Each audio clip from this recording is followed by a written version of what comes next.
That's the scene at Strathclyde as we await the start of the first of the finals today, and that's the women's lightweight coxless fours. And our commentators at Strathclyde, Chris Baillieu and Gerald Sinstadt.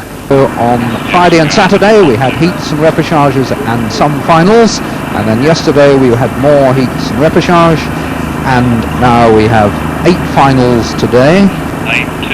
Looking at the moment at the Northern Ireland 4. These are the Welsh girls, and the 2 favourites as far as we're able to judge the form for this race in lanes 5 and 6. And in lane 6, England. Just before we get underway, let's have a word from Chris Baillieu about the conditions today. These are the best conditions we've seen all week. We've now got a very fast tailwind, not too strong, just enough to keep the crews happily on their way, so it's ideal rowing conditions here. Are you ready? Go! And this time we've got a good start. Reminder then, Canada in 1, Scotland in 2, Northern Ireland 3, Wales 4, Australia 5, and England on the far side in 6. Australians may be taking a small lead. Scotland too have started well. Australia were 3rd in the World Championships last year behind the West Germans and the Americans, and they have 2 of that crew in the boat again today. Amanda Cross at 3 and Gail Toogood at stroke. These are the Australians. Debbie Klingeleffer at bow, Virginia Lee at 2, and then Cross and Toogood.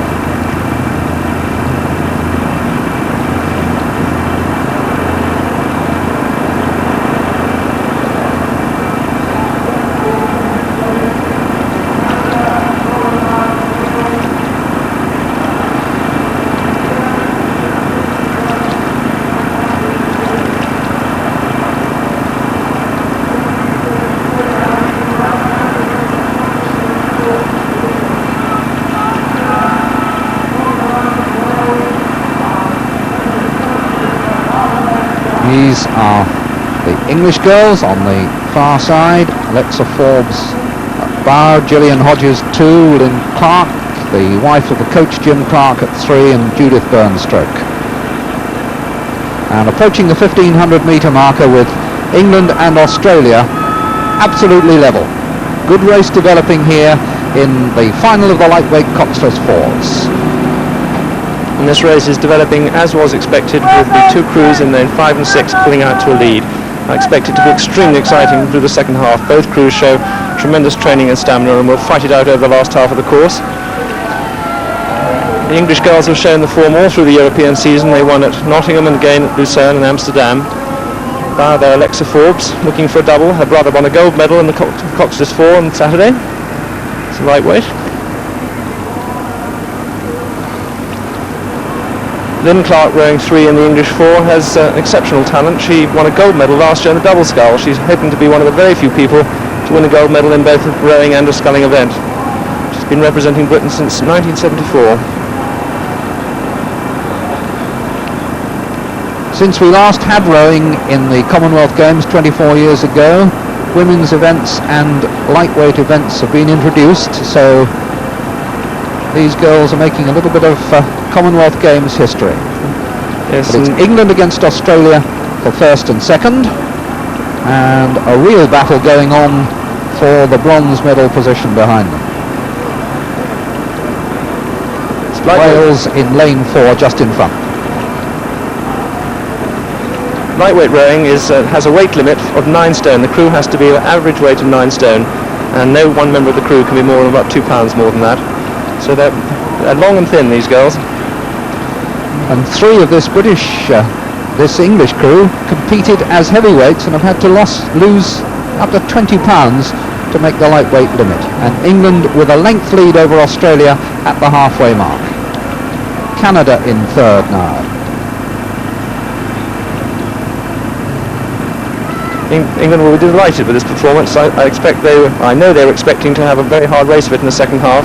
They're not a crew who go off particularly fast in the first half of the race, and they're now being able to consolidate a lead in excess of a length.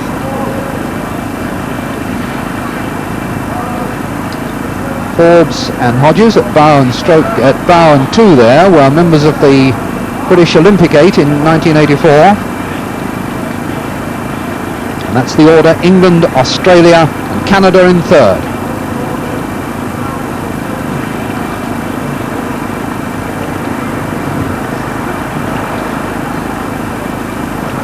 Australians coached by Brian Dalton, who was their coach when they won third place in the lightweight coxless fours in the 85 World Championships. Interesting technical point about these two crews. The Australian girls use their legs a lot less than the English girls. If you look at the compression of their legs as they slide up and down on their moving seats,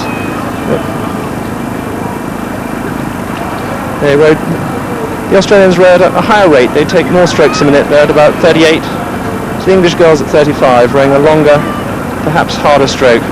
Theirs seems more efficient.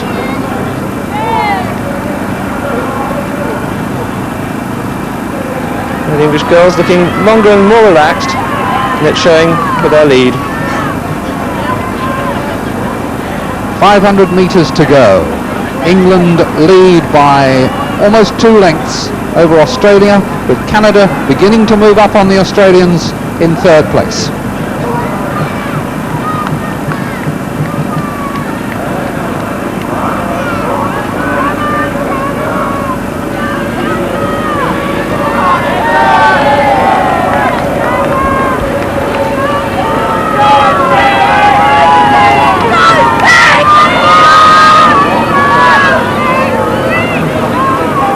So this could well be England's third gold medal of the Commonwealth Games of 1986 in Rome. Men's lightweight 4 won on Saturday, and now the women's lightweight coxless 4 heading to victory here with 250 metres to go, and clear water between them and Australia. Australia, third in the world last year.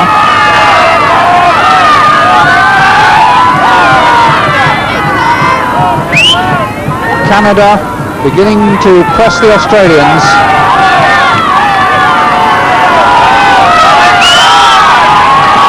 But England holding the lead. And it's looking like England gold, Australia silver and Canada bronze. England now with 30 metres to go to the line and the gold medals. Canada pressing the Australians, but England will comfortably take the gold, and that's a fine victory for them. Australia will take the silver just, and Canada the bronze.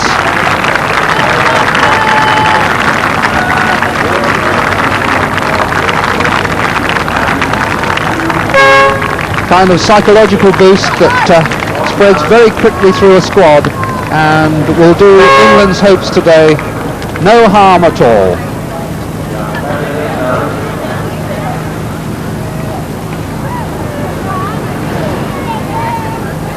There's the England crew in their English-made plastic boat.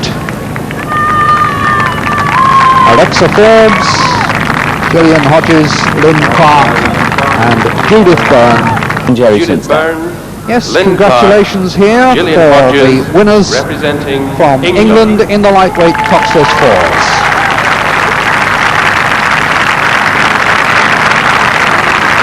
Alexa Forbes, Gillian Hodges, Lynn continued here at Strathclyde.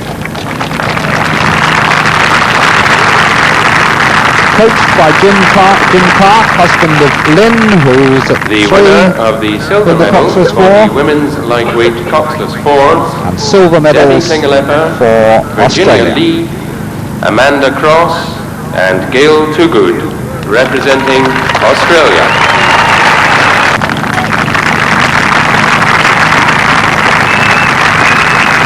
And the winner of the bronze medal for the women's lightweight coxless fours, Wendy Weber, Marlene van der Horst, Anne Drost and Marnie Hamilton, representing Canada.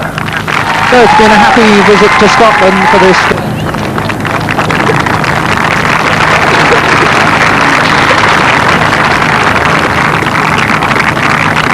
Nice gesture for the English girls, roses to go with their gold medals.